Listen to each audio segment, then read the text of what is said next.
नमस्कार, मैं शिवानी मांगवानी स्वागत करती हूं आप सभी का IMT मीडिया के विशेष कार्यक्रम हिस्ट्री ऑफ द डे में। आज के दिन जेट इंजन वाले विमान ने भरी थी पहली उड़ान।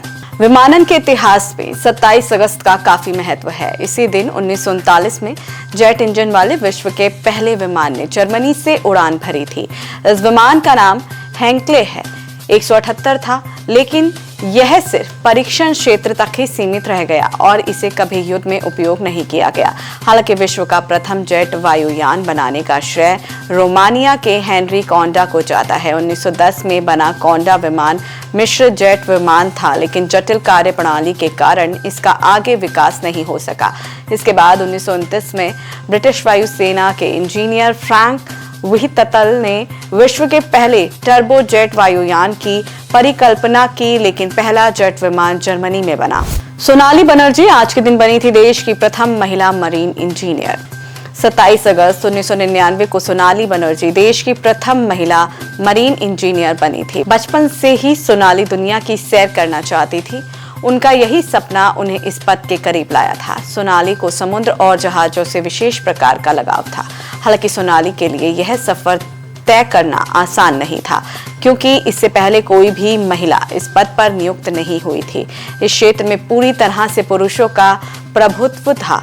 मरीन इंजीनियर के पद पर नियुक्त होते समय वे केवल 22 वर्ष की थी। इससे पहले उन्होंने इस पद के लिए 4 वर्षीय पाठ्यक्रम पूरा किया था। रोमानिया ने आज के दिन प्रथम विश्व युद्ध में ऑस्ट्रिया पर किया था हमला। 27 अगस्त 1916 को रोमानिया ने अलाइड फोर्सेस से गुप्त संधि कर ऑस्ट्रिया हंगरी साम्राज्य पर हमला कर दिया और प्रथम विश्व युद्ध में शामिल होने की घोषणा की थी।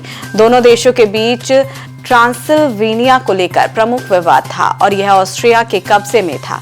पहले जर्मनी ने रोमानिया को हरा दिया और रोमानिया का सारा क्षेत्र जर्मनी के नियंत्रण में आ गया। लेकिन युद्ध समाप्त होते होते अलाइड फोर्सेस से जर्मनी हार गया और उसे वर्साई की संधि करनी पड़ी।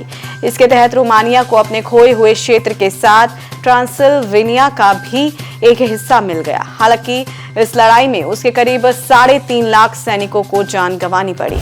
आज के दिन सुमात्रा में हुआ था सबसे भयानक ज्वालामुखी विस्फोट। 36,000 लोगों की गई थी जान। 27 अगस्त 1883 को इतिहास का सबसे भयानक ज्वालामुखी विस्फोट हुआ था। इंडोनेशिया के सुमात्रा द्वीप पर क्राकोटोआ नाम के ज्वालामुखी में हुए विस्फोट की गूंज 3000 मील दूर तक सुनाई दी थी। विस्फोट के बाद हवा में 50 मील तक ज्वालामुखी से निकली राख फैल गई थी और 120 फुट ऊंची सुनामी लहरें उठी थी। इस ज्वालामुखी विस्फोट में लगभग 36,000 लोग मारे गए थे। यह विस्फोट इतना प्रबल था कि इससे द्वीप का लगभग 2/3 भाग पूरी तरह नष्ट हो गया था। इससे निकली राख इतनी घनी थी कि महीनों तक सूर्य की रोशनी जमीन पर नहीं पहुंची थी। इंडोनेशिया में अभी भी करीब 30 सक्रिय ज्वालामुखी है। आज के लिए बस इतना ही। कल फिर भेंट होगी इतिहास में दर्ज कुछ और महत्वपूर्ण घटनाओं के साथ। तब तक के लिए देखते रहिए और सब्सक्राइब करिए IIMT मीडिया।